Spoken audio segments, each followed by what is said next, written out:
Coating PCB panels with dry film resist is an important step in the printed circuit board manufacturing process.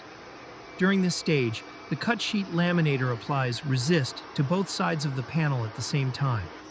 Controlled heat and pressure help the material bond evenly to the copper surface. This resist is sensitive to ultraviolet light and prepares the panel for circuit imaging. During exposure, the circuit traces, pads, and other features are transferred onto the coated panel.